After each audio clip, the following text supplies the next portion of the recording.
कहानी की शुरुआत में हम एक मासूम और अत्यंत साहसी लड़की को देखते हैं जिसका नाम जूली है, कि अपने भाइयों के उद्धार के लिए जड़ी बूटियां तोड़ रही होती है। सही जूली उन पौधों को अपने कोमल हाथों से छूती है, वे कांटे उसके हाथों में गहराई तक चुभने लगते हैं। ऐसे वो अपना संतुलन खो देती है और डगमगा कर वहीं पर गिर जाती है।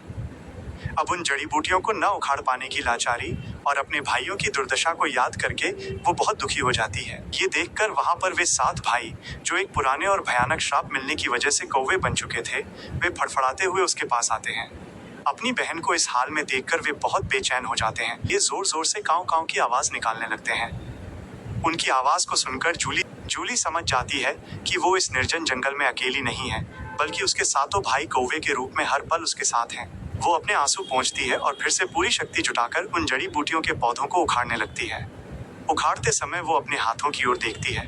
उसके कोमल हाथों में भयंकर चहले खून के छाले पड़ चुके हैं। खून रिस रहा है, लेकिन वो हार नहीं मानती।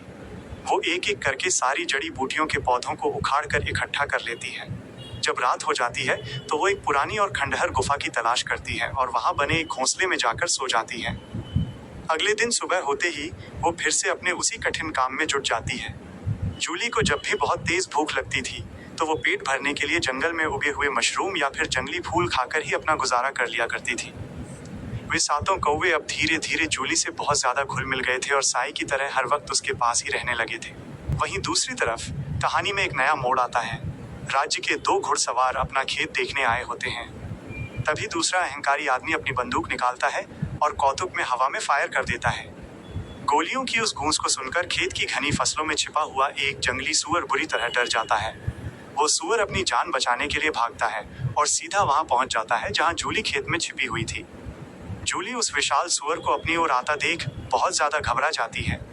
उसे चिल्लाना था, मदद मांगनी थी, लेकिन उसे एक डायन की वो शर्त याद थी कि अगर उसने काम पूरा होने से पहले एक भी आवाज निकाली तो उसके 7 भाई कभी भी वापस इंसान नहीं बन पाएंगे। इसलिए वो अपनी जान को खतरे में डालकर भी बिल्कुल चुप रहती है। तभी घोड़े पर बैठे हुए दोनों आदमी उस सूअर को देख लेते हैं। वे उसे मारने के लिए अंधाधुंध गोलियां चलाने लगते हैं। जूली उस खुखार सूअर से डरकर अपनी जान बचाने के लिए खेत में भागने लगती है और सूअर उसके पीछे पीछे दौड़ने लगता है। भागते भागते जूली का पैर फिसलता है और वो जमीन पर गिर जाती है। लेकिन ठीक उसी समय उन दोनों की चलाई हुई गोलियां सूअर को लग जाती हैं और वो वहीं ढेर हो जाता है।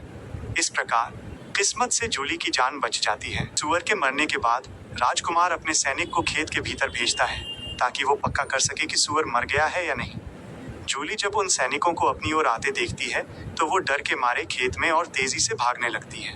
तभी उन दोनों आदमियों को गलतफहमी होती है कि शायद खेत में अभी और भी जंगली सूअर छिपे हुए हैं, इसलिए वे फिर से गोलियां चलाना शुरू कर देते हैं। ये भयानक मंजर देखकर ऊपर उड़ रहे 7 कौवे अपनी बहन को बचाने के लिए नीचे उतर आते हैं और उन आदमियों को चोंच मार मार कर परेशान करने लगते हैं। इसी आपाधापी में अचानक बंदूक से एक गोली चल जाती है और वो एक कौवे को जाकर लग जाती है। वो कौवा दर्द से छटपटाते हुए जमीन पर गिर पड़ता है। तोतला आदमी, जिसका दिल थोड़ा नरम था, वो कहता है कि इस कौवे को उपचार इलाज के लिए ले चलना चाहिए, लेकिन उसका क्रूर दोस्त कहता है नहीं, इसे तो यहीं पर हम गोली से मारकर इसका काम तमाम कर देंगे। जैसे ही वो आदमी उस तड़पते हुए कौवे पर गोली चलाने के लिए बंदूक तानता है, वैसे ही खेत में छिपी जूली से रहा नहीं जाता। वो एक बड़ा सा पत्थर उठाकर पूरी ताकत से उस आदमी की तरफ फेंकती है। पत्थर उसे लगता है और जूली तुरंत दौड़कर उस कौवे को गोद में उठा लेती है। ये देखकर वो आदमी आग बबूला हो जाता है। वो चिल्लाता है, तुम्हारी ये हिम्मत, तुमने मुझे पत्थर खींच के मारा है? तुम्हें पता नहीं है कि मैं कौन हूँ? मैं इस पूरे राज्य का राजकुमार हूँ। जूली अपना मौन व्रत होने के कारण एक शब्द भी नहीं बोलती। इससे वो राजकुमार और भी ज्यादा गुस्सा हो जाता है। वो जूली के बाल पकड़ लेता है और उसे भद्दी भद्दी गालियां देने लगता है। यह देखकर उसका तोतला भाई, जो स्वभाव से अच्छा था, अपने भाई से हाथ जोड़कर कहता है कि इस लड़की को छोड़ दो, लेकिन राजकुमार जूली को नहीं छोड़ता। ये उस राजकुमार के हाथों पर अपने दांतों से जोर से काट लेती है। राजकुमार दर्द से चीखता है और जूली अपनी जान बचाकर फिर से खेत के अंदर गहरे में भाग जाती है। वह उसे गालियां देता रहता है। उसका दूसरा तोतला भाई समझ जाता है कि अगर आज वो लड़की पकड़ी गई तो उसका भाई उसे जिंदा नहीं छोड़ेगा, इसलिए वो जूली को बचाने की एक योजना बनाता है। वो जानबूझकर अपने भाई के घोड़े के पैरों के पास गोलियां चलाने लगता है। घोड़ा बिदक जाता है और राजकुमार रुक जाता है। वो पूछता है, ये क्या कर रहे हो तुम? तोतला भाई उसे अपनी बातों में उलझाने लगता है। ताकि जूली को भागने का मौका मिल सके। और सच में जूली अपनी जान बचाकर वहां से भाग निकलती है और एक घने जंगल में जा पहुंचती है। वो बहुत थक चुकी होती है, लेकिन उसे पता है कि घायल कौवे भाई को बचाने के लिए वक्त बहुत कम है, इसलिए वो घायल भाई को लेकर तेजी से भागती है। अगले दिन जूली एक निर्मल नदी के किनारे अपना काम कर रही होती है। उसके बाकी कौवे भाई भी उसके आसपास ही रहते हैं। जूली जब उन जड़ी बूटियों और रेशमी पौधों को सुखा रही होती है, तभी वो सीधा साधा तोतला लड़का फिर से जूली की तलाश में वहां आता है। जूली उसे देखकर फिर से डर जाती है और आत्मरक्षा के लिए पत्थर उठा लेती है। तब वो आदमी विनम्रता से कहता है, शायद तुम मुझे गलत समझ रही हो, मैं तो बस तुम्हारा हाल चाल लेने आया हूँ। मैं अपने भाई जैसा हरमी और बुरा इंसान बिल्कुल भी नहीं हूँ। उसकी कोमल वाणी सुनकर जूली का डर थोड़ा कम होता है और वो शांत हो जाती है। जब वो लड़का जूली के और करीब आता है, तो जूली उसे इशारों में गहरी सांस लेने के लिए कहती है।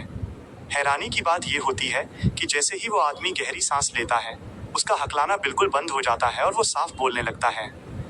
वो खुश होकर कहता है, जूली, मैं बहुत उलझन में रहता था, इसलिए हकलाता था, लेकिन तुम्हारे पास आने के बाद मुझे बहुत शांति मिल रही है। पर तुम मुझसे कुछ बोल क्यों नहीं रही हो? जूली उसे शांत रहने का इशारा करती है और उसके हाथों पर लगे घावों पर जड़ी बूटी की पत्ती और पट्टी बांध देती है। वो आदमी मुस्कुराते हुए वहां से चला जाता है। अब जूली का समय उन कौवों के साथ ही गुजरने लगा। वह नदी किनारे रेशम के पौधों से बारीक धागे निकालती और अपने सातों भाइयों के लिए कपड़े बुनने लगती। वो लड़का अक्सर उसके लिए भोजन लाता और रेशम निकालने में उसकी मदद करता। धीरे धीरे वे दोनों एक दूसरे के बेहद करीब आने लगे। कहानी का अंत बहुत ही भावुक और चमत्कारी है। जूली को एक दिन राजा के सैनिक और गांव वाले डायन का आरोप लगाकर पकड़ लेते हैं। वे उसे एक लोहे के पिंजरे में बंद करके गांव ले आते हैं। पूरी भीड़ के सामने उसे जलाकर मार देने का फैसला सुनाया जाता है। सैनिक जूली के हाथों से वे सातों रेशमी कपड़े छीन लेते हैं और उसे बाहर फेंक देते हैं। जूली की आंखों से आंसू गिर रहे होते हैं। तभी अचानक आसमान से वे सातों कौवे उड़ते हुए आते हैं और उन फेंके हुए कपड़ों पर बैठ जाते हैं। जूली उन्हें देखकर रोते हुए मन ही मन कहती है, काश तुम सब आज इंसान होते। जूली के मुंह से ये बात निकलते ही एक जोरदार बिजली कड़कती है और एक अद्भुत चमत्कार होता है। अचानक वे सातों कौवे सात बलिष्ठ और सुंदर नौजवानों में बदल जाते हैं। यह दृश्य देखकर वहां मौजूद रानी और सैनिक सन्न रह जाते हैं। वे सातों भाई तुरंत अपनी बहन को बचाने के लिए दौड़ते हैं और उसे उस जली हुई चिता के पास से सुरक्षित बाहर निकाल लेते हैं। वे वीर योद्धाओं की तरह सैनिकों से लड़ने लगते हैं। रानी गुस्से में चिल्लाती है, इन सबको अभी के अभी मौत के घाट उतार दो। तभी वहां पर वो नेक दिल राजकुमार तोतला लड़का आ जाता है। उसे देखकर रानी हैरान हो जाती है और पूछती है, तुम इतनी जल्दी यहाँ कैसे आ गए? तब उन भाइयों में से एक, जो अब इंसान बन चुका था, वो मुस्कुराते हुए कहता है कि उन्होंने ही उस नेक राजकुमार को पहले ही सूचना दे दी थी। इस प्रकार जूली का त्याग सफल होता है।